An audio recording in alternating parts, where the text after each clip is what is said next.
jërë ngeen jëf ci seen teewlu mbokk yi ñu ngi leen di nuyu di leen dalal ci seen émission Tam-Tam comme tous les jeudis nag dinañu ànd ak yéen ci métier de la semaine dinañ ci ànd ak Nabou waaye tamit dinañu ànd ak connaître ses droits ci biir chronique yi lay doon waaye tamit Maymouna mi ngi fi toog rek fas yéene ñoo gunge ci biir chronique yi Ndaali tamit mi ngi fi suñu góor suñu xarit Ndaali dinañu accompagner tout au long de l'émission waaye nag dañu am invité boo xamante ne il est avocat à la cour il s'appelle maître Babacar Ndiaye maître Babacar Ndiaye dinañu waxtaan ak moom ci li yoon wax ci li nga xam ne mooy avortement médicalisé du ñu def lu dul dem régie dellu si waat daal di tàmbali suñu waxtaan mbokk yi.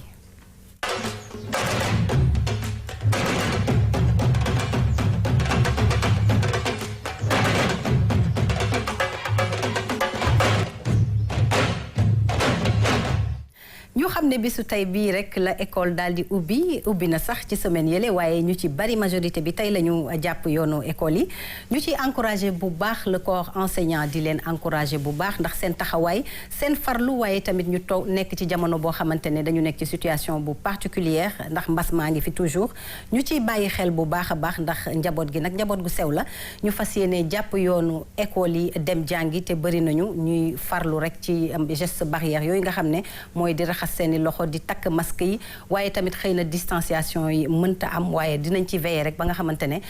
mbas mi daal dina bañ a gën a yokkukaay yi mbokk yi dañuy tàmbali suñu émission di nuyu rek ki nga xamante ne mooy Maymouna Sy Maymouna nuyu naa la di la dalal ci Tam-Tam. maa ngi lay fay Diagne Naar di la nuyu yow itam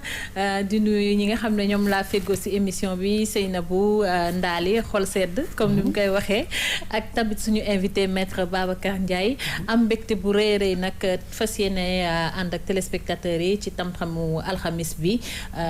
comme ni ñu koy defee saa su nekk rek xam nga moom fii c'est une famille comme on dit sotti si ak def si la te xëy na mën nañ la xottil bës sax wante buñ la soxlaa beneen bës itam da ngay ñëw teew maa ko wax loolu la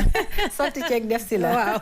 on est ensemble Seynabou nuyu naa la Rougui maa ngi lay fay maa ngi nuyu aussi Maymouna di nuyu Ndaali di nuyu maître Babacar Ndiaye di ko dalal ak jàmm encore une fois comme niñ koy defee rek jeudi bu nekk ak métier de la semaine tey jii nag xam naa jaru sax ñu leen koy junj nañ ko bàyyi ba ci kanam lay doon Ndaali nuyu naa la bu baax di rafetlu sa teewaay ci Tam-Tam fii la waree ñu ngi lay fay di nuyu soxna Maymouna soxna Nabou ak maître Ndiaye di nuyu aussi téléspectateurs yi ñu seetaan yëpp saa yu waxtu yu jotee dellu si waat tey rek fas yéene ànd ak yéen gunge leen comme ni nga ko waxee fas yéene waxtaane li fi mën a ruus ñu jéem ko taataan jéem a xool nuñ ci mën a sonje doomu aadama yi ba ci xel yi gën ci yaatu daal ci kanam lay doon ci biir waxtaan bi waaye tamit maître Babacar Ndiaye di avocat à la cour ñu am mbégte nag dalal la ci Tam-Tam ndax xam naa ne moom li ñu fi nar a waxtaanee tey dina ci am solo loolu ku mel ni yow teew fi ngir ñu mën a taataan xam-xamam ñu ngi lay dalal bu baax. ok asalaamaaleykum soxna Rougui ñu ngi lay nuyu te di la ziar te di nuyu ñu nekk ci plateau bi ñëpp vraiment di kontaan aussi ci invitation bi. aussi di profiter nuyu téléspectateurs yi comme ni nga ko waxee aussi léegi sa bi ngay commencé di encourager aussi enseignants yi je pense que seen période commencé na et puis vraiment di leen encourager et puis di encourager parents d'élèves yi tamit nga xam ne année scolaire su ñëwee ñoom ñëppay sonn vraiment donc di ñaan yàlla vraiment ñu dugg ci année bu paisible ba nga xam ne vraiment du am benn perturbation xale yi jàng ci jàmm et puis ñu am ay résultats yu baax je vous remercie voilà surtout les parents d'élèves moom ñoom dañ leen di rendre hommage bu baax a baax ndaxte daw nañu ba sonn maa ngi tooñ sànq sax Salif naan ko papa yi nag dañu war di dem ci rentrée scolaire bi noppal jigéen ñi tuuti may mun a waaw loolu kay moom plaidoyer la boo xam ne dama la naan waxal ci kaw ca kaw ndax tey moom boo demee buntu école bu ne jigéen ñi dong ngay gis ñi ñu ngi yor xale yi nga xamante ni dañuy door a ñëw ànd ak ay jooy ay ba xamuñu nu ñuy def pour séparer wu ak seen parents parce que c'est la première fois nga gis si sax ñenn ñoo xamante ne dañuy yóbbu kiy jàngi ba pare fop sax keneen ki nga xamante ne amagul atu dem école donc jigéen ñi ay jàmbaar lañu vraiment góor ñi war nañ ñu leen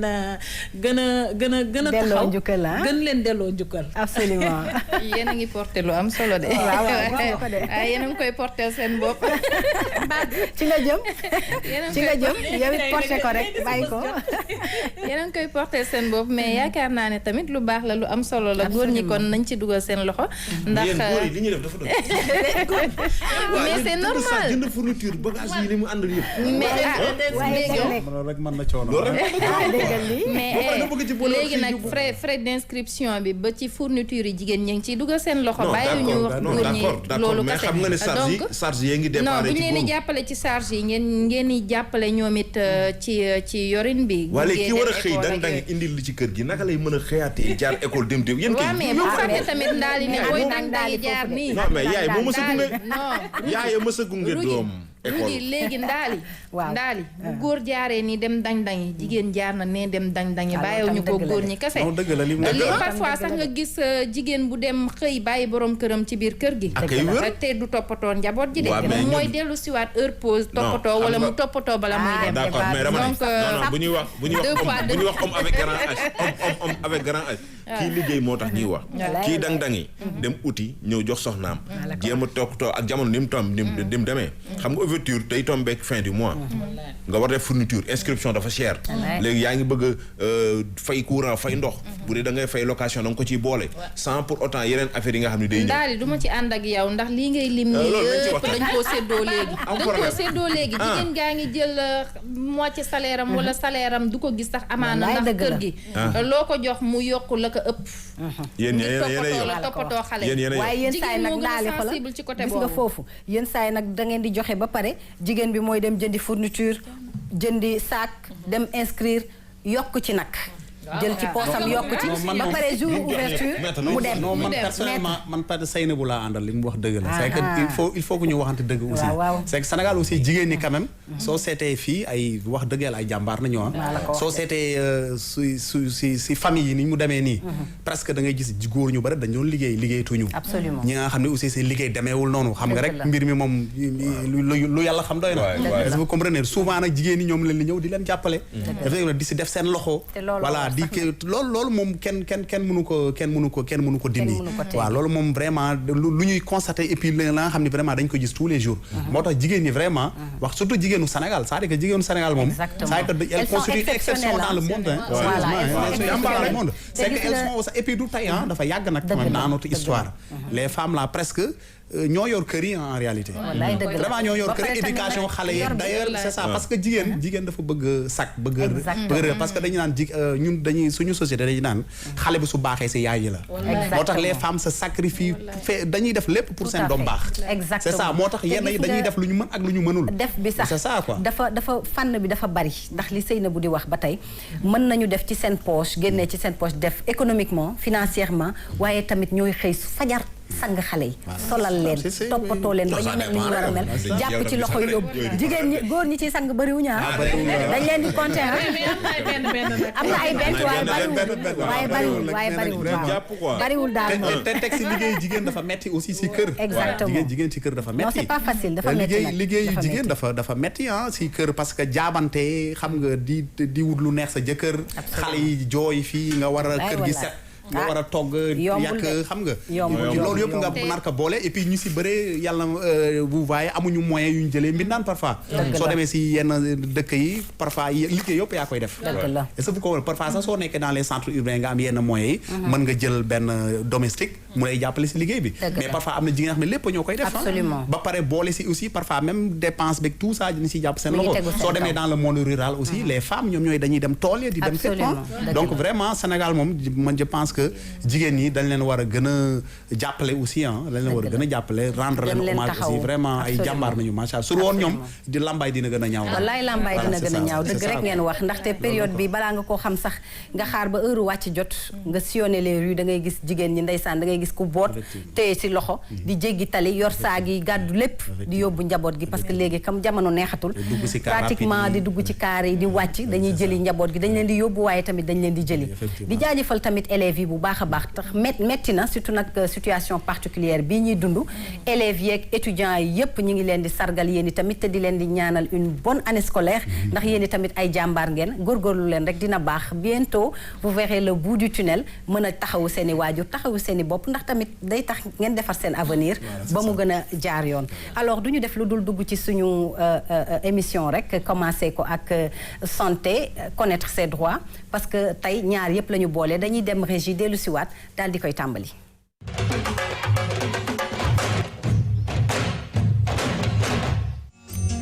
ni ma leen ko junjee léegi rek tey dañuy waxtaanee avortement médicalisé ci wàllum yoon waaye tamit ci wàllum santé ndaxte l'avortement médicalisé dafa nekk un avortement thérapeutique inaccessible dans la pratique en réalité parce que nag loolu mooy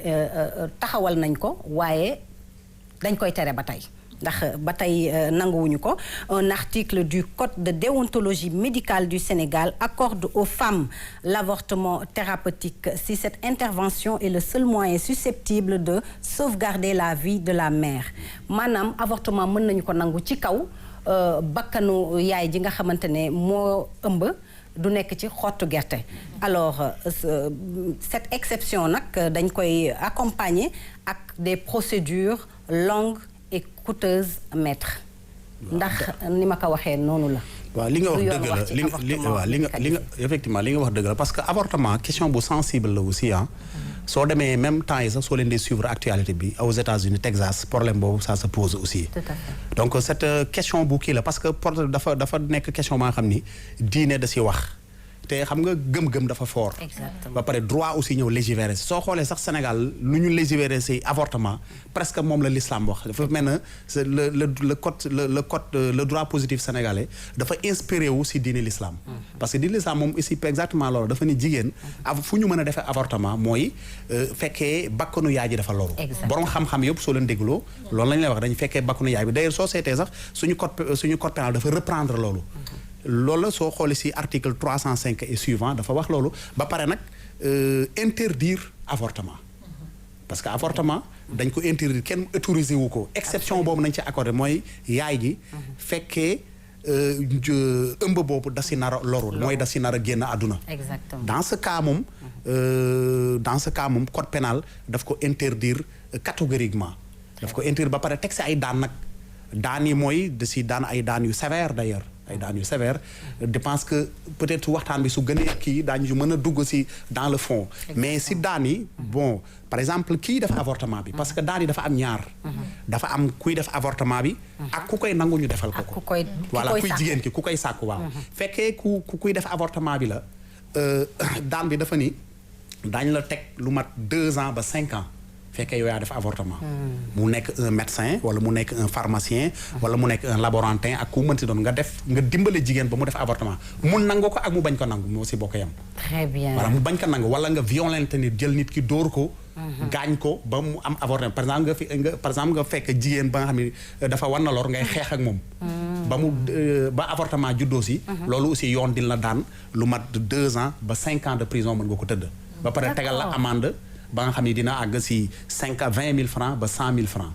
loolu la yoon wax mais fekkee ka nga xam ne da koy def moom daf ko yàgg def xam nga souvent dafa am ñi nga xam ni seen spécialiste dañ koy def de façon très clandestine. Kenn du ko xam dañuy am seen cabinet bu ndaw wala sax mën nañu am seen cabinet médicalisé bu ba nga xam ne bu régulier dafa am ñëpp di fi ñëw mais ci suuf dañuy def avortement te kenn du ko xam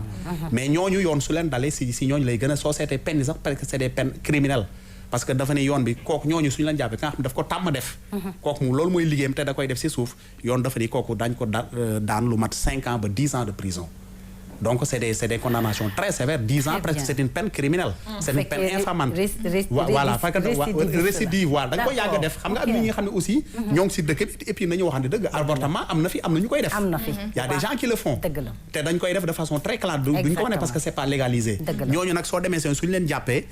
ñu xam ne ñii mës na leen te yoon mës na leen jàpp ñu condamné leen wala xamee leen loolu bu baax yoon day gën a sévère ci ñoom et puis amende yi dina dem ba entre 100 000 francs ba 500 000 francs 200 000 francs ba 500 000 francs donc yoon dafa ci sévère mais fekkee jigéen gi la nag ka nga xam ne moom moo nangu ñu defal ko avortement boobu accord bi moom moo ñëw joxe accord am moom moo war na loram peut-être condition yi mu wannee lor bi wala niñ ko kiiwee neexu ko mu bëgg a dindi lor bi wala peut-être pour d'autres raisons aussi mën na am mu ñëw ci benn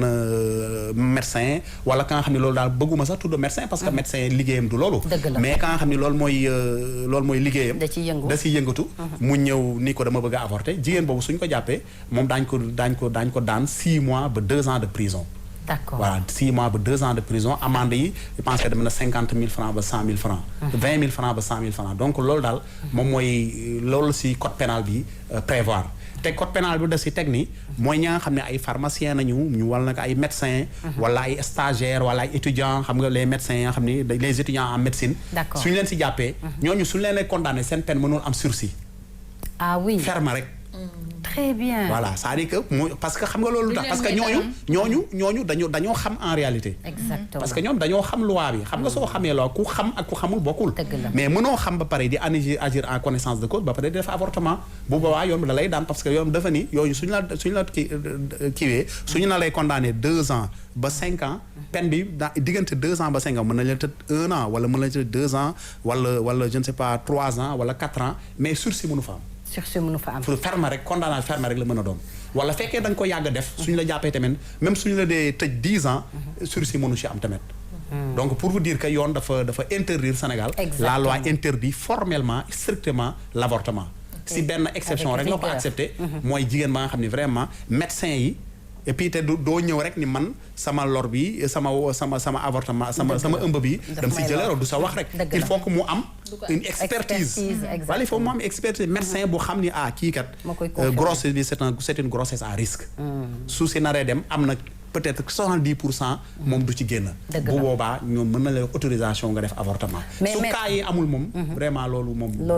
loi bi da ko interdire mais maître est-ce que tey jii jigéen bi nga xamante ne dafa wan lor maanaam daf doon foo ñu baal ma ci kàddu bi ba jëlee ci grossesse dem bëgg a def avortement est-ce que moom buñ ko dee topp ki ko teg lor boobu noonu dinañ ko toppaale non ça dépend si lor bi fan la jógee parce que en général ñoom ñoo leen di jox ne leen demal dindi voilà waaw loolu mooy complicité d'accord fekkee xam nga infraction boo gis dafa am l'auteur principal ak complice exactement infraction boo gis dafa am vol ak ray nit ak lépp c'est des infractions qui sont prévues par la loi mais dafa am complicité souvent nit mën na si bokk ça veut dire que c'est pas toujours infraction bi nit da siy jàpp mais parfois nit mën na si jàpp sàcc aussi nit mën na la jàppale nga sàcc agressé nit mën na la jàppale nga agressé nit ray nit aussi nit mën na si jàpp ñu agressé nit wala def détournement tout ça wala faux usage de faux tout ça yëpp c'est des infractions nit mën na si jàpp mais dañu ni fekkee dañ gis avortement bi fekkee jigéen bi defalu ko boppam keneen moo ko si jàppale wala jox ko xaalis wala boole ko ak médecin wala indi wan ko nu ñu koy defee koo xam nga loolu complicité la bu boobaa loolu yoon aussi tu encours les mêmes peines que l'auteur principal mais inceste ak viol yi ba tey nanguwuñu ko non même yooyu yëpp su amee yooyu yëpp kenn nangu ko loi bi Sénégal waxul loolu waaw loi bi grossesse la waxul viol waxul dara da waxul suñ ko violé wala suñ ko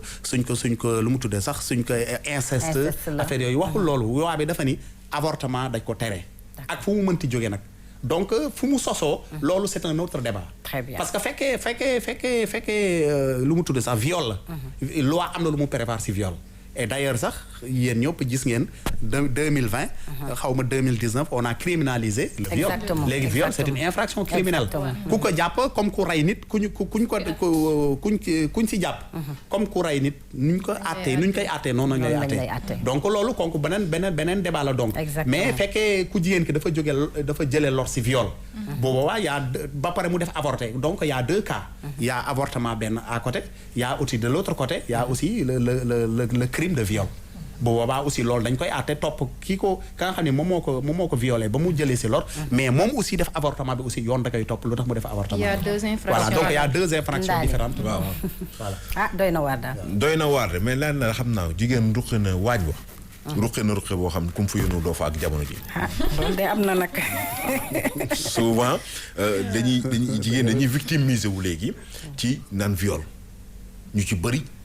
mbir mi consentement lay doon. grossesse am na ñu ne viol. waaye yenn saa yi nag mu dal xale nag. non ay 13 ans 14 ans waa am na non viol lu am la li tax ñu criminaliser ko c'est un fait lu am la. mais dama ne par rapport ak avortement bi. souvent ñiy dem di wax loolu laa wax li ci bëri. dañuy dem ne viol la.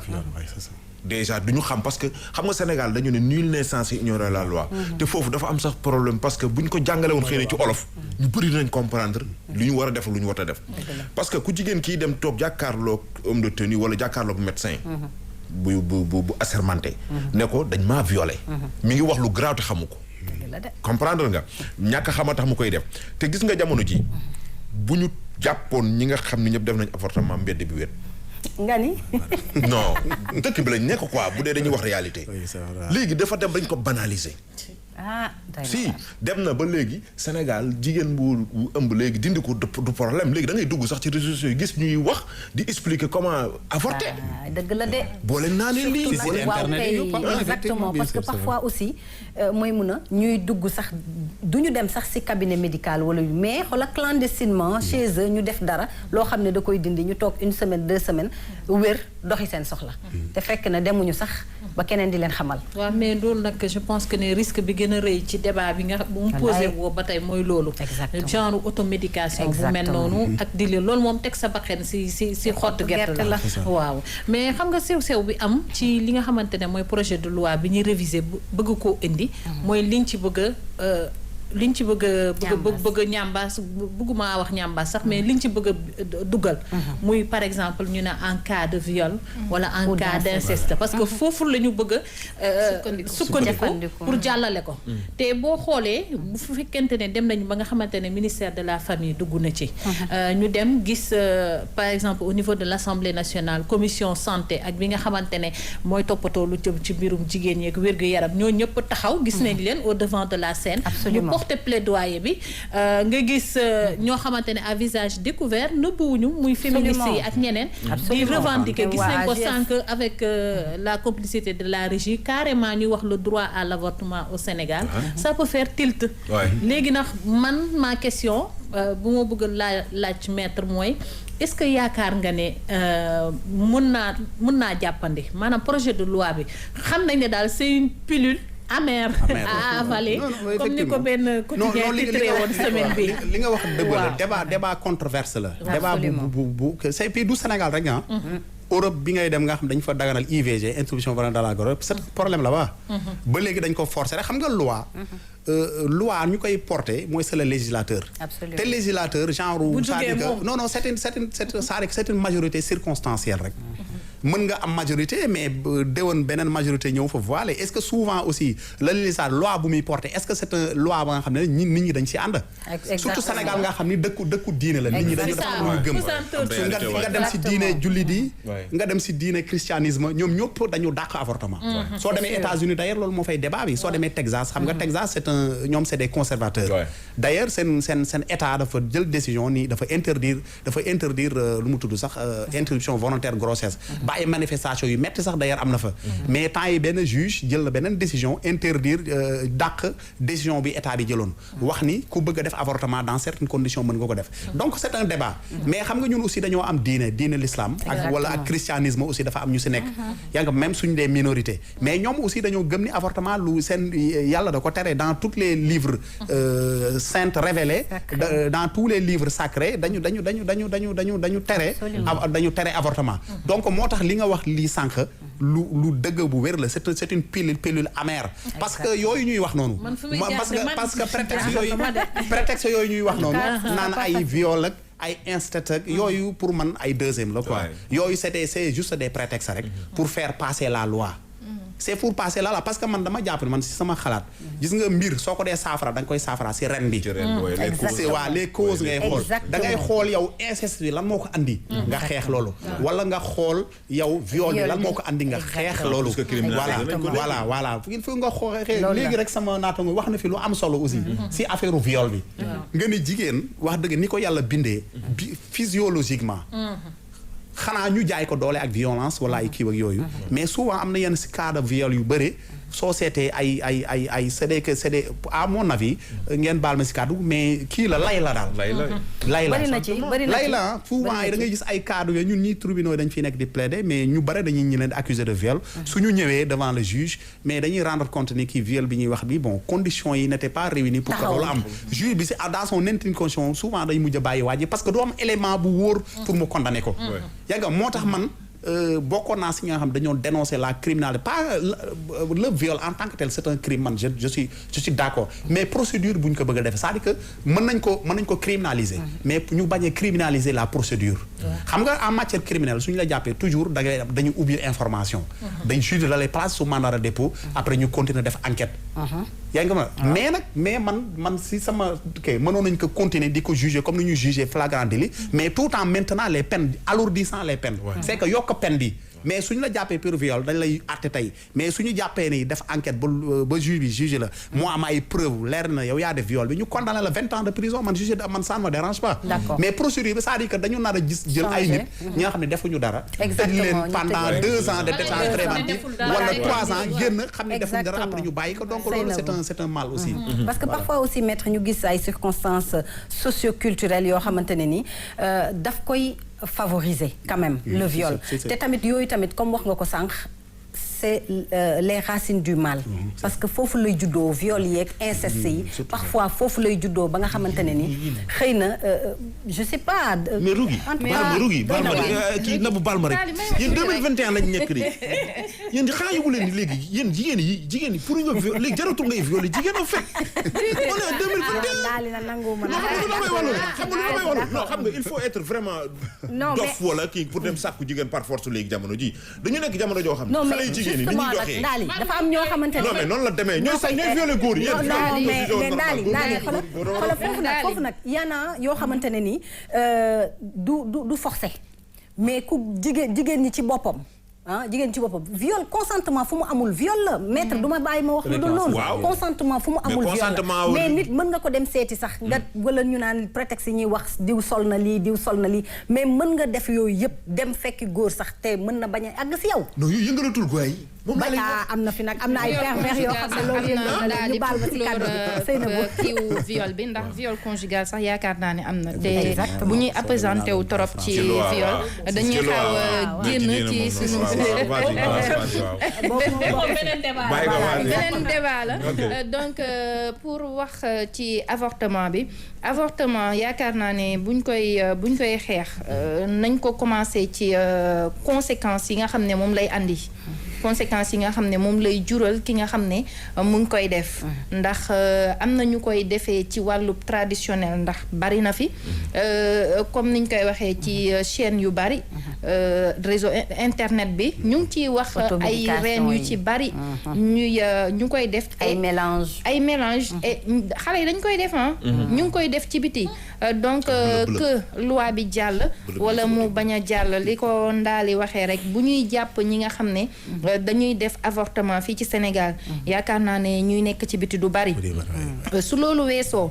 am na man benn côté dinaa ko mën a nangu donte sunu diine mayuñu ko du benn diine muy musulman di chrétien benn diine nangu ko mais ci wàllub inceste xel mën naa nangu foofu ñu daal di pratiquer avortement bi xam naa su ma ko waxee dinaa nekk tuuti ci peau féministe mais ñëwal mais côté boobu xel mën na koo nangu du ma dugg ci côté viol ndax viol mu ngi continuer di am bien vrai que ne dañ koo criminaliser ndax yaakaar naa ne même suñ la siifee nga jëlee ci lor war ngaa mën a téye sa doom mais côté inceste bi dafa xaaw a sew côté boobu sew na lool sew na lool parce que bokk ak sa doom waajur dafa xaaw a complexe en plus maître man question bu ma lay poser moom mooy est-ce que loi bi c'est vrai que ne dem na assemblée nit ñi ñu ngi ciy wax instant yi ça fait l'actualité mais est-ce que ñu dugal nañ ci ñi ci war a dugal mooy ñi nga xam ne dañuy yëngatu ci wàllu yoon d'accord bon man c'est ça le problème en réalité c'est que gis nga li nga wax ni lu am solo la gis nga droit yi dañ ci les acteurs du droit dañ leen si war a dugal parce que man avec cette loi boobu wala ce projet ou bien les féministes li ñuy plaidoyer pour que ñu légaliser l'avortement médicalisé man loolu dam si am problème d'abord il faut dire que même inceste soo amee wala viol am parce que il faut d'abord qu'il y ait une procédure pour savoir que inceste dafa am wala amul te loolu ça peut prendre du temps le temps qu'il prend est-ce que duñu parce que viol dafa am moment bu ñu ko avortement dafa am moment bu ñu ko mën a def su ko dépassé rek kenn dootu ko mën a def soo ko deful soo parce que am na su xale bi grossesse bi fi muy toll su demee ba dépassé 3 mois je pense su demee ba def sama kii mais su dépassé 3 mois jëm 4 mois foofu kenn mënutu fa def avortement parce que soo ko defee da nga y a des risques très élevés pour que même yaay ji bakkanam te procédure yi aussi day jël temps est-ce que vous comprenez xam nga mënoo dem rek ni dama subir inceste rek ñu gëm la il faut qu'il y ait une enquête d'abord. bu ñu établir loolu pour dëgg telle enquête ñëpp xam nañu suñu justice fii day jël temps day yàgg. ak les tests ADN yi ñuy def ak yooyu ça prend du temps. le temps qu'il cela prend. mais loolu fekk na xale bi jigéen bi est-ce que du am doom sax boobu. donc pour moo tax ma ni argument boobu ñuy défendre loolu di jël argument boobu taxawul. même le viol aussi argument boobu suñ ko jëlee tamit argument boobu day daanu. parce que soo seetee viol procédure bi pour entendre procédure d'enquête bi ça peut dépasser même 1 an. da ngay gis ay procédure d'instruction yoo xam ne day dem ba 2 ans. ba 2 ans da koy dem donc entraînement fekk na xale bi soo moytu xale bi juddoo sax fekk na mën na raam. fer na. donc loolu ñaari argument yi nga xam ne pour man loolu taxawul en réalité. mais man je pense que man li si sama xalaat. mooy il faut régler la racine du mal. il faut régler ça. parce que aussi inceste xam nga inceste mooy lan. ñaar ñu bokk ndey ak baay. wala pap buy sàkk doomam. mais loolu xam nga loolu ay jëf yu ñaaw la. waaw mais jëf yu ñaaw la képp ku koy def dañ la war a vraiment. am na ñoo xamante ne ils vivent des situations tellement précaires. da ngay gis nga am soxna nga am juróomi bant wala juróom benn bant ak moom. am ay doom yu jigéen ngeen bokk benn néeg di fa tëdd. léeg-léeg sa soxna fay wala sa soxna dem génn kër gi wala mu tukki wala leneen nga des ak doom yu jigéen yooyu ci biir kër gi di donc c'est des situations yoo xamante ne ni. am na ñoo xamante ne wéruñu. Il y a des hommes qui ne sont pas sains. Exactement. Ils ne sont pas sains d'esprit. man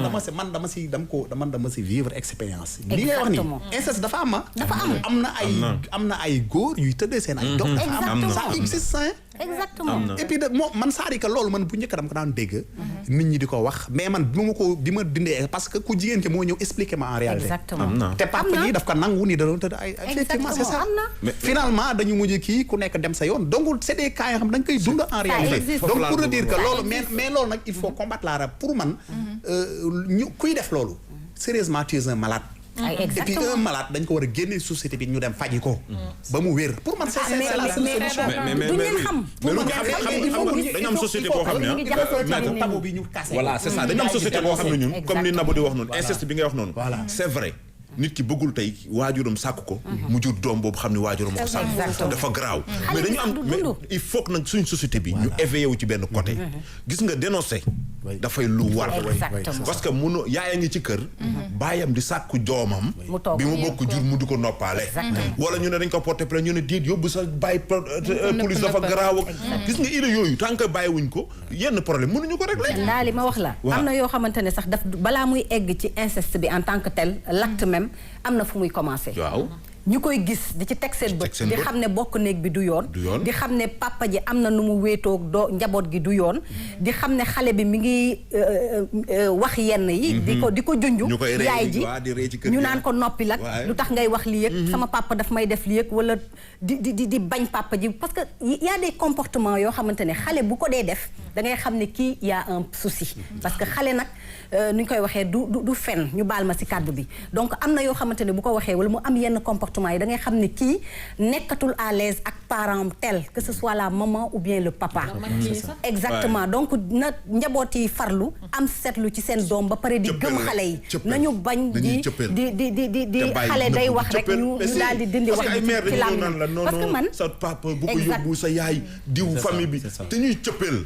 gis nga sutura am na xam nga lan la ñuy suturaal loo xam ni du mbiru yooyu amul impact après mën nañ ko suturaal denc ci famille bi garaaw famille la voilà mais lu yàq société kenn du ko nëbb doom gi ñuy sàkku ci biir kër ñu naan dañ ko noppaale mooy situation de précarité bi ma doon wax parce que am na ñoo xamante ne bañ nañu sax léegi tas seen sëy ndax amuñu fu ñu dem tey jii am nañu borom kër am nañu moom njaboot xam nañu ni bu ñu divorcé wee wala seen jëkkër def am na lu mu def njaboot gi mais ñemewuñu koo wax parce que bu ñu ko waxee sëy bi tas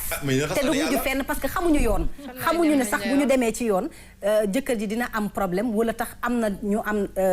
ñoo association yu am taxawaay yoo xam ne ñoom mën nañ leen a jàppale ba dëkkal leen le temps que ñi am situation yu gën a favorable donc defe naa ne tamit loolu yëpp ci situation précaire bi nga xam ne yenn jigéen ñi ñu ngi koy dund waaye nag taxawaay yi ñu mel ni AJS mooy association des femmes juristes du Sénégal ñooñu tamit ñu ngi ci def taxawaay yu am solo ndax plaidoyer bi c'est vrai mais maître am na lu ma bëggoon laaj le Sénégal a ratifié ce droit oui ou non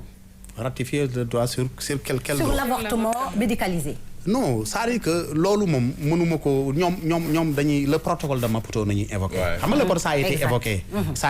a été ratifié par le Sénégal. mais en réalité est-ce que le protocole de Maputo en réalité loolu la wax parce que protocole ay principe rek lay junj en réalité.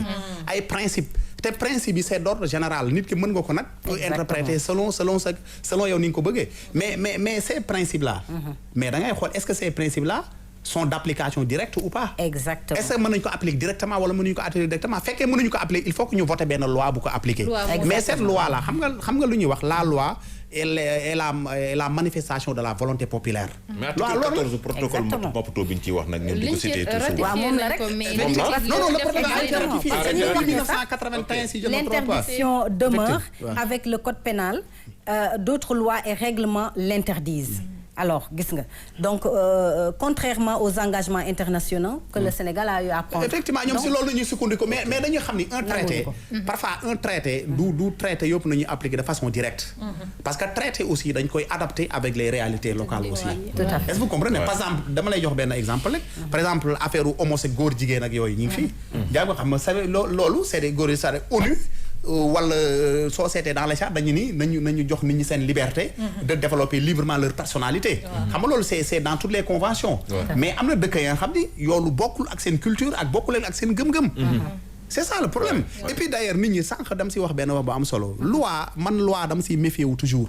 même en France le Pax bi ñu koy voté ça a créé beaucoup de remous en France les Français man je dis que la majorité des Français sont contre cette loi mais il y avait une majorité mécanique parlementaire qui était pour cette loi à voter cette loi mais suñu doon def référendum peut-être sax kenn doo ko kii parce que man dama gis ni am na ay lois yoo xam ne référendum moo ko mën a régler tout à fait référendum du assemblée nationale soo demee Suisse man loolu lu tax seen mode de gestion gën a kii parce que ñoom démocratie représentative directe nañu yor dëgg la de représentativité directe nañu yor am na loi yu bëri suñ ko bëggee ba tey peuple bi nañuy laaj ñu joxe seen avis xam nga peuple ñooy c'est le meilleur juge c'est vrai tey say suñu doon def avortement nañu def kii lu mu tudd sax nañu def référendum laaj Sénégalais yi mais je suis convaincu que 90% des Sénégalais vont rejeter cette procédure vous comprenez donc bu la am Assemblée nationale am benn majorité mécanique wala benn parlementaire nga dem da nga fay jaaree loi bi bu baax et puis da ngay heurter comme li nga wax sànq c'est une pilule amère xam nga loolu si nit ñi seen gëm-gëm mënuñu d'accord parce que nit ñi aussi dafa am lu ñu te tamit nag ça va se faire à tout va parce que comme ni ñu wax rek ku ne dina jóg ne lii la viol la wala inceste la wala kii la alors que balaa ñu koy prouver fekk la balle est déjà partie du ñu xam ndax loolu la wala du loolu fu dëgg bi di feeñee mbët yi wóor na ma ni moom daal doy na waar doon na loo xamante ne daal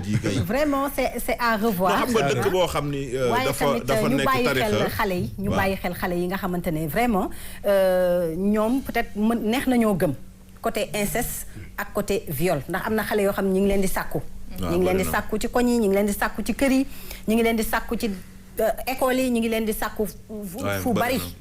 ci gox yeeg yëpp donc li nga wax am solo gis nga li si bëri nag précarité moo ko andi exactement surtout ñun Sénégal dans nos pays kii du mooy principale cause bi moo précarité li si bëri pour man mooy andi problème yooyu yëpp parfois comme ni nga ko waxee rek da ngay dugg si dans dëkkuwaay yi nga xam ni day xat dëgg la papa ji bare na njaboot wala yaay ji bare amuñu moyen dëgg la da ngay gis benn néeg ñëpp di ko partager ensemble xam nga yooyu day andi loolu day favoriser loolu aussi exactement da koy favoriser te loolu mën na yàqu àdduna nit mën na yàq àdduna nit soo ñu bare seen àdduna da nga leen di gis ñun nga gis leen ñuy dox comme nii mais doo nekkuñu sax ay nit nekkuñu ay nit parfois nga gis romb nit mu solo comme ñëpp mais fekk nekkatul nit lesbienne lañ bu ñu muy waxtaan boo leen dama leen di laaj lu la dugal ci lii dañ lay wax ne la sama papa jot moo ma jotoon moo tax mu suur góor exactement jigéen wax na ma am na yoo xamante ne ba tey dafa nëbbu wax ni conséquences yi nag mooy loolu conséquences yi mooy loolu am na ci ñoo xamante ne tamit dañuy nekk ñuy jaay seen bopp exactement am ñoo xamante ne nag dañuy nekk ñuy jaay seen bopp tamit parce que c'est pas facile daal en tout cas yàlla na yàlla doon donc yooyu donc mooy effet yi moo tax li nga wax sànq lu am solo la gis nga société am na yoo xam ne kenn du ko nëppal parce que góor buy violer sa doom wala di tëdd ak moom mais diine ray na la jàgg na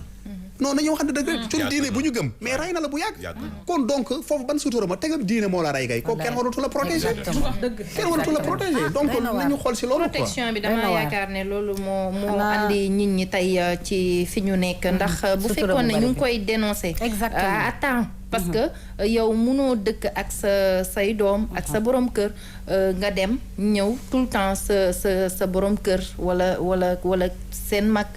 sëgg tout le temps ci seen njaboot sa njaboot nga ñëw te doo ci bàyyee sa xel boo ci bàyyee xel amaana ragal ngaa wax ragal nga koo yóbbu ci yoon ndax danga naan aw ma fu ma jëm su ma génnee fan laa jëm mais am yàllaay buur ñàkk yàllaay buur te njaboot xale yi tamit sax ñu sensibiliser ci xale yi tamit ñoom bu parents yi dénoncé wul ñoom ñu dénoncé au moins parce que en Europe il y a des numéros verts yoo xam ne bu ñu la defee certaines violences wala yenn châtiment corporel yi da ngay dénoncer il y a des numéros verts il y a des donc woo daal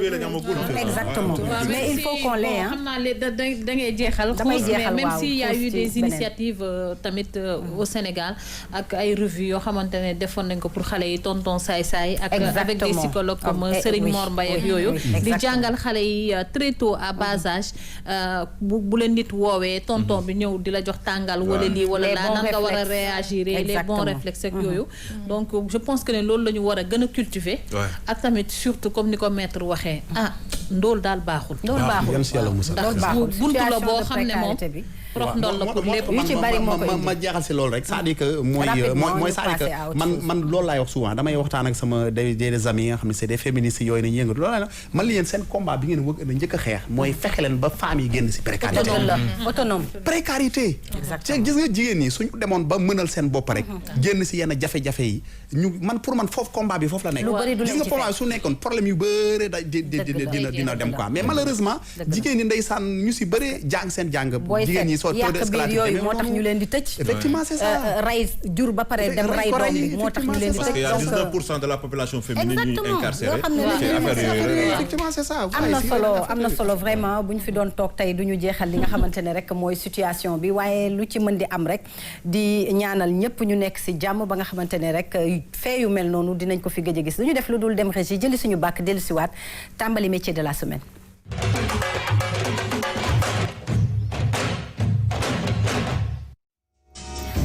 Seynabou, tantôt c'est par passion tantôt par héritage parce que yenn saa yi ñu gis ne famille bi mooy tax ki nga xamante ne nii day def benn métier passion bi dugg ko ba mu ñëw ci métier boobu wala moom ci boppam mu am passion bi dugg ci ñu gis ne tey da nga ñu indil lu am solo muy une femme mécanicienne c'est pas courant bëriwul li ñu koy gis waaye quand même mi ngi am léegi ci société bi te elles sont vraiment à saluer on leur rend un grand hommage ay jàmbaar lañ ndax nekk na métier boo xamante ne yombul quand même yombul te bariwul la sax jigéen ñu koy def même su fekkee ne jigéen ñee ngi tàmbale di ci dugg ndànk-ndànk mais moom buñ naan am na ñoo xam ne passion moo leen ciy dugal wala sa waajur bu góor nekkoon si nga dem ba bëgg ko moom accident la ci duggee accidentellement la ci duggee ndax ginnaaw bu mu amee bac jàng nekkoon S2 dafa mujjee viré rek daal di dem jàngi mécanique xam naa dama lay bàyyi rek nga dugal ko laata ñuy mën a sori. exactement ñu dem xooli ko dellusiwaat.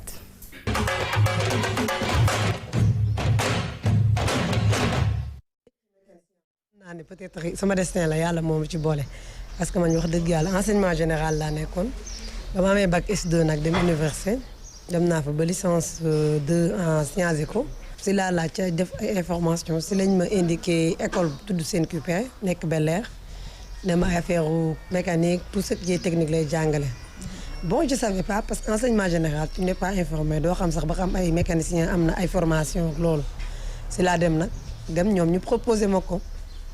si laa defee foofu sama BTS en mécanique en mécatronique 2018 laa am sama diplôme garage yu bari jaar naa fa. mais lépp bon dama doon le matin damay dem stage le soir ma dem jàngi donc noonu laa ko doon defee moo tax nag avant le diplôme sax maa ngi liggéey commencé naa liggéey avant may pare. jigéen yi ko ñame moom bëriwul quoi parce que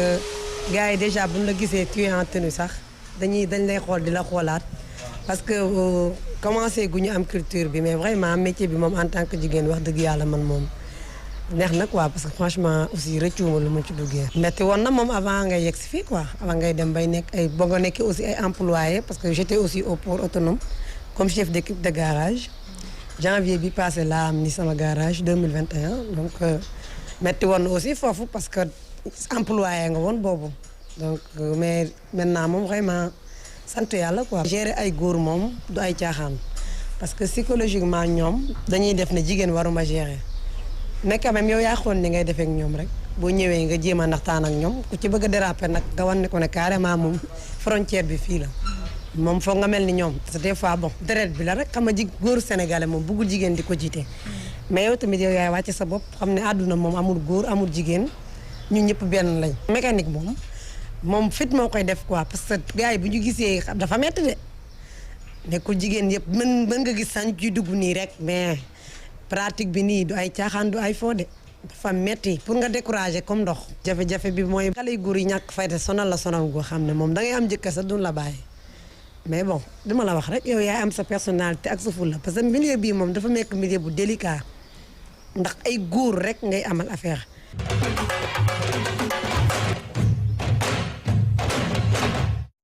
grand format bi ngeen xaar ko bientôt sur la RTS 2 parce que métier de la semaine facette métier yëpp yi ngeen xamante ne jot ngeen ko gis fii ci tam-tam mi ngi ci grand format bi bientôt sur la RTS 2 mu doon élément bu am solo ñu gis jigéen bu jàmbaar jigéen boo xamante ne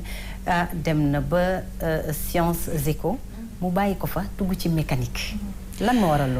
loolu mooy wane ne nit bu mu xeeb dara donte jàng nga ba am say diplôme bul xeeb leen loo gis rek demal ndax kenn xamul fan la sa wërsëg nekk moom nag wax na ko commencement bi xoslu na metti woon na lool ndax jàng ba am sa diplôme bàyyi ko fa dem seeti leneen donte xalaatul woon ne sax ci lii lay yëngu waaye tey yàlla ubbil na ko wërsëg ba tey yor na garage am bu mag di employé ay nit moom madame Kébé ñu rendre ko hommage ci loolu ndax yombul te it liggéey bi nga xam ne la yombut aussi ndax ay góor rek ngay côtoyer en plus de ça elle est mariée surtout boo ci nekkee célibataire sax nee na tane na mais boo marié rek pour nga allier ñaari vie yi il faut nga am góor bu la comprendre dëgg pour nga mun koo def. exactement te liggéeyu doole la moom lan moo ko viréloo c'est par passion wala c'est famille am moo ko daan def wala dafa am passion wu def mécanique. du famille am moo ko daan def ñu ngi koy dégg bi mu demee université def 2 ans dafa daal di dem ci école bi nga xam ne day jàngalee mécanique bi mu demee ba dugg si jàng bi passionné ko mu commencé di allier jàng ak garage mbedd yi bu wàccee école dem ci garage mbedd yi di xool liggéey bi nu muy demee di ci dugg ndànk-ndànk bien vrai que nag métier bi ku amul doole doo ko def. ba tax na góor ñi lañ ko jagleloon léegi la ñuy commencé di gis jigéen ñi di ci dugg ndànk-ndànk ndax dafa laaj doole yenn bagage yu diis yi sax mënoo koo yëkkati ndax mu ngi koy wax ñu xaar ko ci grand format bi yenn bagage yu diis yi boo koy yëkkati wala boo ci nekkee faaw rek nga woo góor mu daal di la siy jàppale te it bi muy ubbi garage bi dafa tombeek mu yor liir bu ndaw mais laata muy ubbi donc bi muy wan na lor metti woon na lool ci moom ndax dafa doon allier liggéey bi këram te it métier bu diis la borom këram comprendre ko si bu baax mais lu mu ko comprendre aussi dafa am di nga am yenn réserve dina am yenn yoo xam ne doo ko def ndax da ngay def toujours attention ci sa état. exactement may mën a waaw Seynabou li muy wax yëpp maa ngi naan jigéenu jàmbaar yi nga xamante ne dañ leen war a sargal delloo leen njukkal saa su nekk sama xel dem tamit ci ay femmes mécaniciennes yoo xamante ne elles sont les pionnières buñ ci jiituwul itam bokk nañ si ñi si njëkk muy waa Fatou ñu xam leen si baax femme auto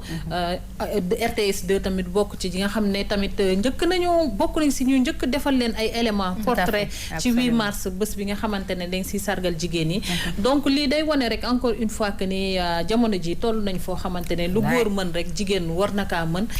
te ni góor di takkee ceinture ñaari loxo nee nañ mooy takk tubéy daal gisee ni ma jàkkaarleeg yow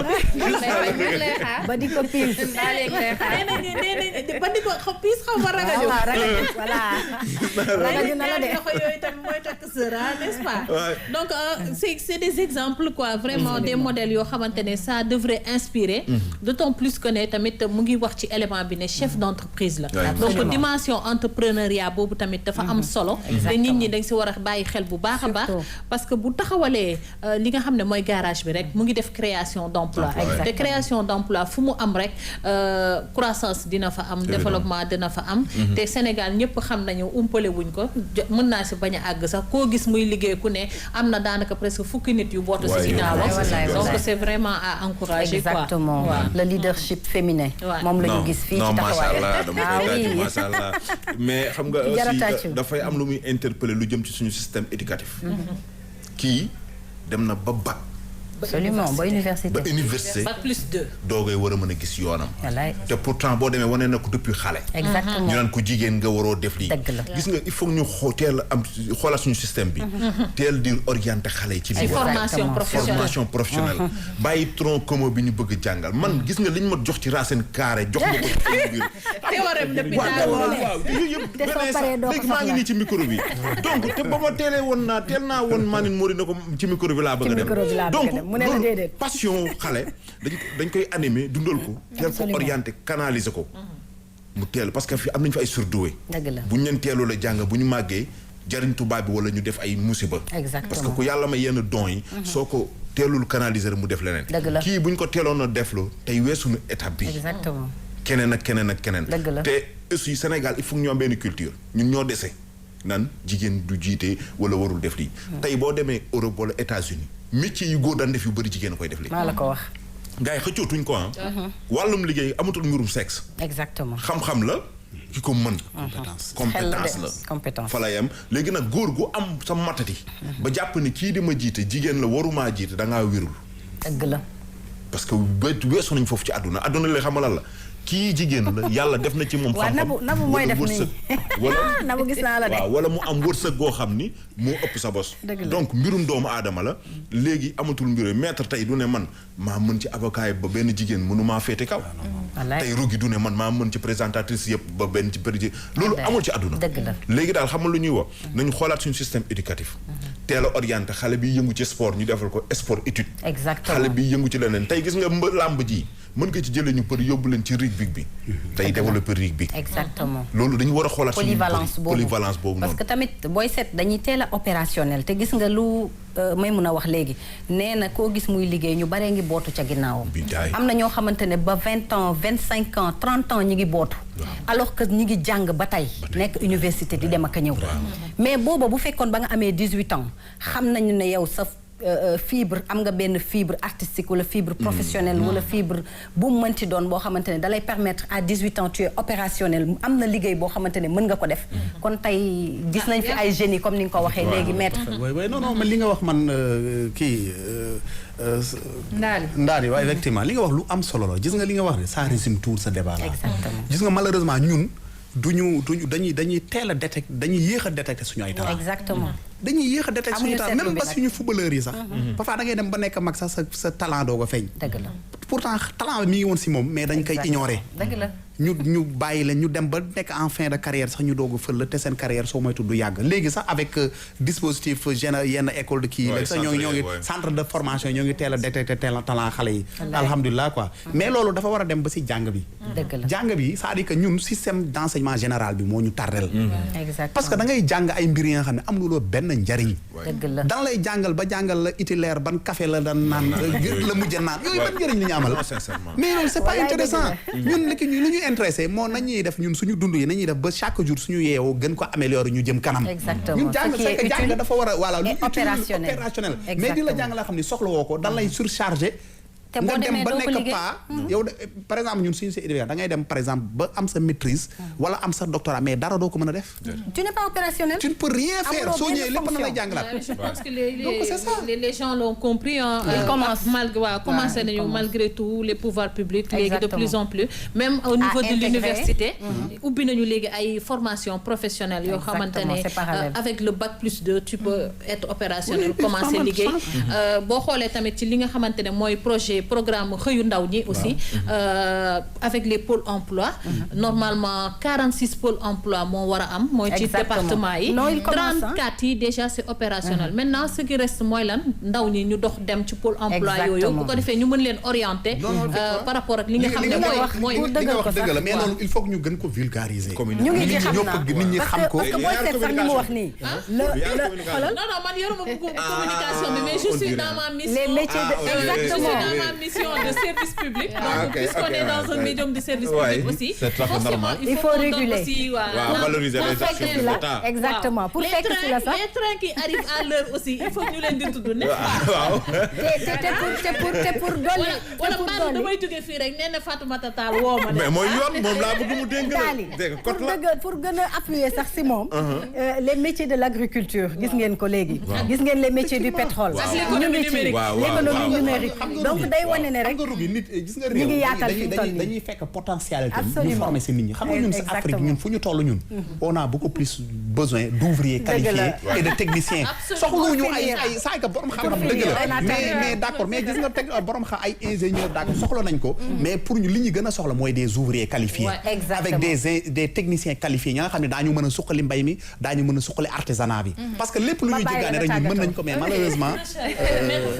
oui c'est ça effectivement c'est ça am na solo macha allah ñuy encourager rek bépp jigéen bi nga xam ne yaa ngi yëngatu ci dara yaa ngi yëngatu ci métier yi nga xam ne entre guillemets dañ koo jagleloon góor ñi tey wax góor ñi à chaque fois suñu leen ci fekkee ñu leen di encourager te bañ di leen néewal doole ñu jaar fa rek di ci wootewaale ñu xaar grand format bi c'est pour bientôt sur la RTS 2 di jaajëfal bu baax maître ci teewaay bi ndaal yow it sa teewaay amoon na solo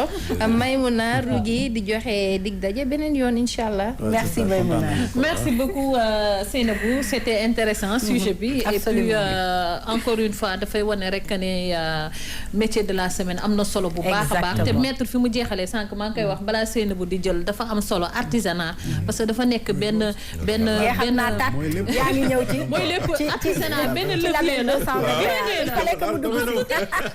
juste pour préciser que ne mécanique xaw ma nag xamoon ngeen ne ci la bokk ci artisanat donc ministère artisanat ak formation professionnelle mooy seen tutelle donc voilà foog ma wax ko dëgg la